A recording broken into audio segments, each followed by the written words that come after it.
Sejam bem-vindos ao quarto vídeo do módulo 1 da disciplina de Termodinâmica para Engenharia Química 2. Eu sou o professor Gustavo Maier, do Departamento de Engenharia Química da Universidade Federal de São Carlos. Esse vídeo traz a solução de um problema envolvendo o ajuste de dados experimentais para a determinação de propriedades parciais molares e de propriedades de mistura. Dessa forma, o nosso exemplo ele lida com a medida experimental de entalpia de um sistema líquido binário formado por espécies genéricas 1 e 2 numa dada temperatura e pressão fixas. Os dados experimentais, quando ajustados, fornecem uma equação da seguinte forma. A entalpia como uma função de x1 e x2. A entalpia nessas condições é dada em Joule por mol e pede-se para determinar as expressões matemáticas que correspondam à entalpia parcial molar da substância 1 e da substância 2 em função da composição da substância 1 e os valores para as entalpias dos puros e as entalpias parciais em diluição infinita. Pede-se também para fazer uma análise dos resultados do ponto de vista de seu significado e suas implicações em problemas práticos. Antes de mais nada, antes de uma solução formal desse problema, é possível imaginar que a gente tem algumas análises a serem feitas sobre ele. A primeira dessas análises dá conta de que nós podemos resolver esse problema de duas formas diferentes, seja através de uma solução única e exclusivamente matemática, levando em conta a expressão já fornecida pelo problema, ou nós podemos lançar mão da solução gráfica, que também é possível de ser obtida uma vez que nós temos uma relação matemática que nos permite chegar a valores obtidos via gráfico. Matematicamente, a gente pode reescrever a equação do problema apenas em termos de x1. Isso por uma questão de facilidade, para que a gente possa eliminar o x2 daquela equação, deixando ela apenas em função de uma composição. Dessa forma, se a gente rearranjar aquela expressão, ela pode ser escrita da seguinte forma. Tendo isso em mente, a partir daqui a gente vai utilizar um conjunto de equações e de definições para poder relacionar a entalpia da mistura como um todo, que é indicada nessa expressão, Isso aqui é a entalpia total da mistura. Ela está em função da composição e, através das equações fornecidas nas aulas anteriores, nós seremos capazes de estabelecer as relações matemáticas que produzem as variações das propriedades parciais molares da substância 1 e da substância 2, além dos extremos gráficos, que seriam as condições puras e as condições de diluição infinita. Vamos começar, então, pela solução matemática desse problema. Para isso, a gente vai precisar resgatar algumas informações já fornecidas em vídeos anteriores, levando em conta, é claro, que nós estamos trabalhando com uma solução binária. A gente precisa resgatar, então, inicialmente, que nós já temos uma relação entre uma propriedade parcial molar de uma substância em solução com a mesma propriedade da solução como um todo. Dessa forma, substituindo na equação genérica a variável que nos interessa, que nesse caso é a entalpia, nós temos uma maneira de relacionar a entalpia parcial molar da substância 1 com a entalpia da mistura, no caso uma mistura binária, e também através da diferencial da entalpia em relação à composição. Essa condição pode ser escrita para as duas substâncias, tanto para a substância 1 quanto para a substância 2. Por uma questão de comodidade, nós vamos reescrever essas relações apenas em termos de x1, mas isso não impede que você resolva esse mesmo problema em função de x2 ou mesmo deixar o x1 e o x2 na equação. É apenas uma questão de facilidade matemática para deixar uma expressão escrita em termos de uma variável só. Então, nessas condições, a gente precisa se lembrar, mais uma vez, que como a soma das contribuições, a soma das frações molares x1 mais x2 igual a zero, se nós aplicarmos a derivada, nós vamos descobrir que dx1 é igual a menos dx2. Então, nós podemos fazer essas substituições dentro dessa expressão para que, aonde houver x2, a gente substitua por equações correspondentes a x1, deixando todas elas em função de x1. Então, na expressão de baixo, em especial, nós fizemos uma substituição do dx2 pelo dx1. Na hora de resolver, nós podemos simplesmente alterar esse x2 por 1 menos x1 na solução do problema. Assim, a gente vai precisar apenas de uma expressão da derivada em relação a x1.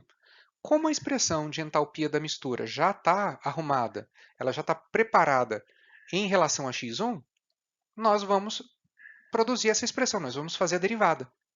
A derivada dH dx1, de acordo com os dados fornecidos para nós, ela dá menos 180 menos 60x1 ao quadrado. Então, nesse ponto, nós já temos todas as informações.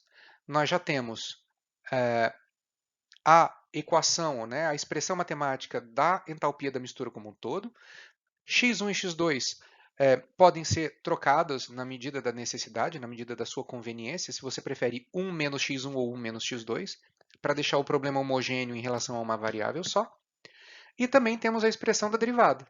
Como nesse caso aqui, nós estamos trabalhando em relação a x1 por um pedido do enunciado, transformamos todas as expressões matemáticas em termos de x1, por mera conveniência. Repito, você poderia fazer isso da forma que você achar melhor. Nós vamos prosseguir, então, fazendo as devidas substituições, quando necessário, é claro. Então, para a obtenção da expressão matemática da entalpia parcial molar da substância 1, nós substituímos a expressão correspondente ao H, que é essa expressão aqui que já foi dada no enunciado do problema. Nós substituímos o x2 por 1 menos x1 e nós substituímos em seguida a derivada em relação à composição, que também foi obtida anteriormente. Resolvendo esse problema, nós vamos fazer o mesmo procedimento para o H2, né, para a entalpia parcial molar da substância 2. O procedimento é o mesmo e nós podemos rearranjar matematicamente e obter as expressões da entalpia parcial molar da substância 1 e da entalpia parcial molar da substância 2. Veja que ambas estão escritas em termos de x1, conforme o enunciado solicita. O que nós vamos fazer agora é obter os valores nos extremos, quando x1 é igual a 1 e quando x1 é igual a 0. O que implica, quando x1 é igual a 1, nós temos uma solução concentrada, hiperconcentrada, que seria então a própria substância pura. E nós temos x1 tendendo a 0, que seria a propriedade em diluição infinita. Nós vamos fazer agora, então, a análise dos extremos, né, da solução quando um dos componentes é puro e na diluição infinita. Mas a gente precisa se lembrar de uma coisa, para a gente não se confundir nessa etapa. Então, é importante lembrar que as propriedades das substâncias puras e as propriedades parciais em diluição infinita, elas são os extremos dessas expressões, mas elas são os extremos de uma mesma condição. Então, o que eu quero dizer com isso? Por exemplo, quando a gente faz x1 é igual a 1, por ser uma mistura binária, o fato de x1 significar que a substância 1 está pura, isso também implica que x2 é igual a 0. Então, numa mesma expressão, quando eu substituo x1 igual a 1, eu posso efetuar a leitura. Nas expressões da substância 1, eu faço o cálculo da propriedade da substância pura. Quando eu faço x1 igual a 1 na expressão da substância 2, o que eu avalio é a diluição infinita para a substância 2. O oposto também acontece. Se eu fizer x2 igual a 1, eu estou lidando com a substância 2 no estado de pura e a substância 1 no estado de diluição infinita. Como as expressões estão escritas em termos de x1, nós vamos utilizar só a primeira condição descrita aqui para fazer os cálculos. Substituindo nas expressões que nós já temos, a entalpia no caso, né? A propriedade pura de uma substância, nas condições do problema, deu 400 Joule por mol. A mesma substituição, nesse caso fazendo x1 igual a 0, nós vamos ter 420 joules por mol. Quando nós temos a substituição dessas condições na substância 2, né, na expressão da substância 2, note que para obter a substância 2 pura, nós fizemos a substituição de x1 igual a 0. Então, nós temos aí uma propriedade da substância 2 pura de 600 Joule por mol. Mesma coisa pode ser feita para a sua propriedade parcial molar em diluição infinita. Veja que os valores são diferentes, né? Quando a substância 1 está rodeada por moléculas iguais a si, ela consegue guardar de energia 400 Joule por mol. Se por um acaso a substância 1 estiver rodeada de moléculas estranhas, no caso aqui moléculas da substância 2, a capacidade de guardar energia é um pouco maior. O mesmo acontece com a substância 2.